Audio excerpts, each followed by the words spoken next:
Most people aren't disconnected from their intuition.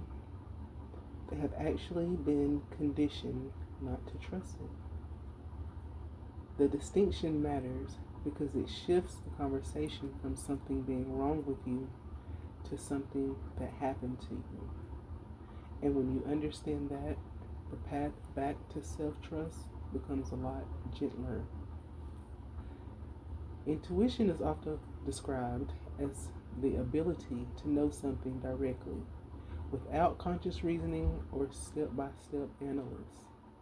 It doesn't arrive as a long explanation, it doesn't need jurisdiction. It's quiet, it's steady, it's neutral.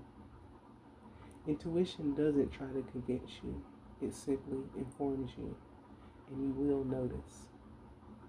A lot of people think intuition should feel dramatic or emotional, but that's usually not the case. Intuition doesn't rush, it doesn't pressure you, and it doesn't come with panic attached. It's more like a subtle knowing. It's the feeling you get when something inside you tells you to leave a little earlier than planned, and later you find out that there was an accident on the route you would have taken. Nothing mystical, nothing exaggerated, just your body and your spirit working together. That's basically intuition in motion. Discernment works alongside intuition. Discernment is the ability to accurately evaluate and choose wisely, especially in complex, emotional, or unclear situations.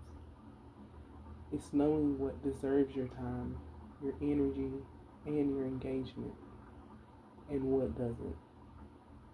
Intuition lets you notice. Discernment helps you decide. They work together, and both of them require something we don't talk about enough: internal safety. When your nervous system is overwhelmed, intuition can feel confusing. When you've been conditioned to second guess yourself, discernment gets drowned out by overthinking. That doesn't mean you don't have intuition. It means you haven't been taught how to trust it. Let me share a real example. As I was sitting in my home working on putting this video together, my neighbors started banging on the walls shortly after they were fighting outside in the parking lot. Now, I live in a rural, quiet neighborhood, so this is very unusual behavior. But in the past, I possibly would have gone over there, tried to intervene, or tried to calm things down. Try to bring peace to the situation.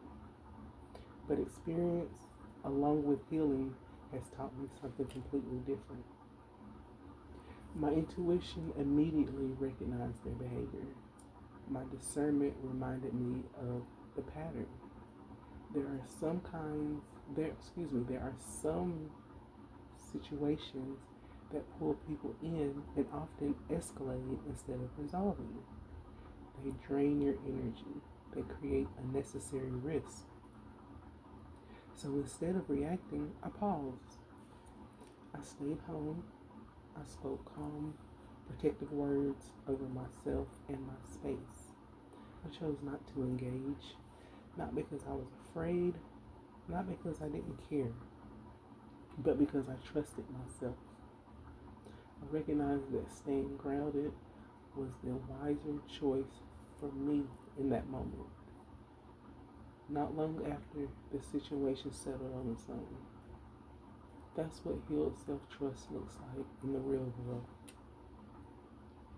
It's not avoidance, it's not shutting down, it's not pretending things don't exist. It's clarity. When you trust yourself, you don't feel pulled into every situation. You don't feel responsible for fixing everyone. Your decisions feel much more clear, lighter, and more intentional. You move differently. And this is important. Self trust doesn't rebuild through pressure. It rebuilds quietly through honesty, through small moments where you listen to yourself instead of overriding yourself. A lot of people try to force self-trust by demanding certainty, but certainty isn't required. What's required is integrity with yourself. Listening when something feels off, respecting your own limits, letting your body speak without arguing with it. That's where discernment shapens. That's where intuition becomes clearer. Not through overanalyzing every thought, but through noticing what consistently brings you peace versus what consistently brings you chaos. When you know yourself this way, your decisions don't feel frantic. They feel grounded, even when they're firm. You don't need to explain yourself as much. You don't need external permission. You start moving with confidence, not because you have all the answers, but because you trust your ability to respond honestly to what's in front of you. If something in these words landed with you, sit with it and notice what stayed.